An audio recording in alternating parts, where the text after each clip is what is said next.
Is-sajjieda se jkunu jistgħu jgawtu minn żieda fis-servizzi offruti lilhom mid-Dipartiment tas-Sajd u l-Akwakultura.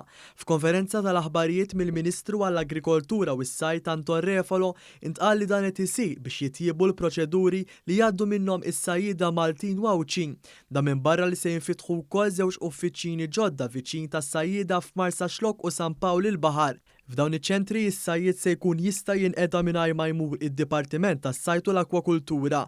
Id-Direttur Ġenerali tad-Dipartiment Bjorn Kallus qal li dawn is-servizzi ser ikunu iżjed iffukati għal ħtiġijiet tas-sajjieda. Trasferimenti ta' bastimenti, formularji neċessarji ta' kull sena bħal tiġdid ta' liċenzja, awtorizzazzjonijiet tas-sajd, kif ukoll ħankunu qed niffukaw speċjalment fuq kif is-sajjieda għandhom josservaw u jkunu konformi mar-regolamenti tal-Unjoni Ewropea u dawk nazzjonali. Sfortunatament huma mhux ftit. Il-Ministru Anton Refalo sostna li l-Gvern qed jagħti sinjal qawwi li jsaħħaħ is-settur tas-sajd. Huwa importanti li s-sajjied apart il-fatt li nbidlu l-mentalità li hemm bżonn is-sajd ukoll jinbidel għal tiġijiet tal-lum, hemm bżonn aħna bħala Gvern nuru l-impenn tagħna li ngħinu lis-sajjied. U issa ħabbarna wkoll extension services fejn is-sajjied li jkun jista' jiġi għandna niftu żewġ uffiċini kif diġà qed wieħed Marsa Xlokk u ieħor San Pawl il-Baħar sabiex is-sajjied ikun iktar jista' jiġu moqdi aħjar. Min barra dan il-Ministru ħabbar li fi sforz biex itejjeb il-qagħda tas-sajjieda li qalgħu daqqa ta' ħarta waqt il-pandemija COVID-19.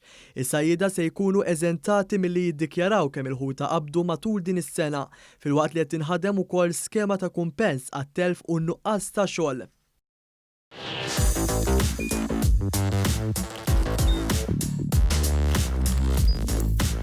Idħol fuq one.com.mt u hemmhekk tista' tara l-programmi kollha li jxandru fuq One permezz ta' One Play.